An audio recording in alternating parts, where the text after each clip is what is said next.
Hi everybody, welcome to day 2 of fractions. Now, before we get started, I'm curious about how small of a fraction you got yesterday. Yesterday, I challenged you to take a piece of paper and fold it in half as many times as you can to make the smallest equal pieces of your piece of paper. So I'm going to show you what I got. I folded my piece of paper in half until it was this tiny. And then I opened it up and I had to count all of the pieces and label them. I was able to create 64 equal pieces in my piece of paper so that I labeled them each 1/64. How many did you get? Now that you know what a fraction is, we're going to practice adding fractions together. Now, today, we're just gonna focus on fractions with the same denominator. Remember, denominator is the number underneath the line. When two fractions have the same denominator, we can add the numerators, or the number on top, together, and the denominator, the number below, will stay the same. Here's how. So now we're going to take a look at an example. I'm going to show you how this works.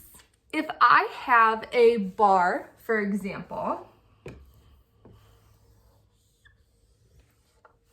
and my bar has 4 pieces, as you learned yesterday, I know that each piece is 1/4, or 1 out of 4 pieces.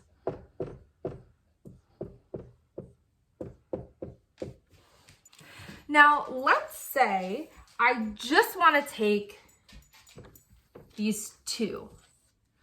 I know that this is 2 out of 4 pieces. So that is 2/4, or 2 out of 4. Now, what if I wanted to add this piece to what I already have? This piece alone is 1/4. Now, when I add these together, like I said before, the denominator or the bottom number is the same, and so it always stays the same. I don't add that, I don't touch it, I just move it on over. Up top, however, I'm going to add those numbers together. 2 plus 1 gives me 3. And my answer becomes 3/4. Now, if we look back up here, we can check our work, because if I grouped these pieces together, that is 1, 2, 3 out of 4 parts of the whole.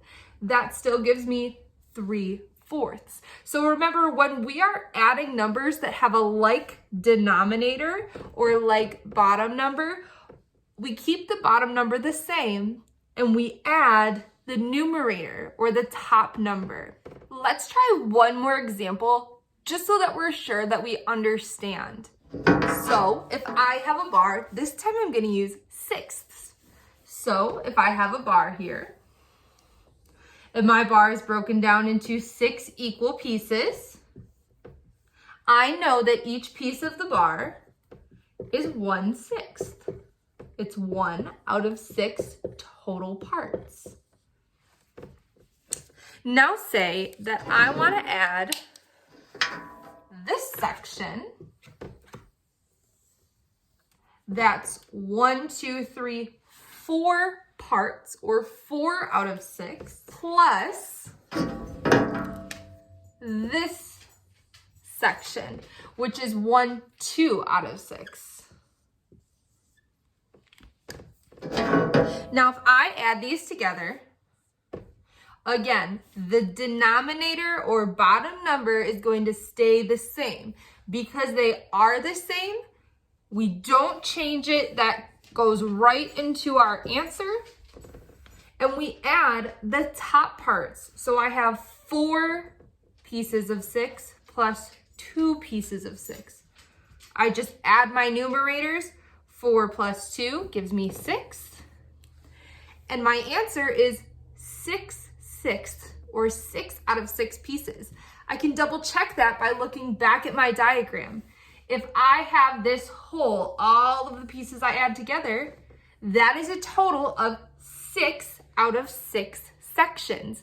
Today, you are going to be asked to add fractions with like denominators, meaning that the denominator or bottom number will always be the same.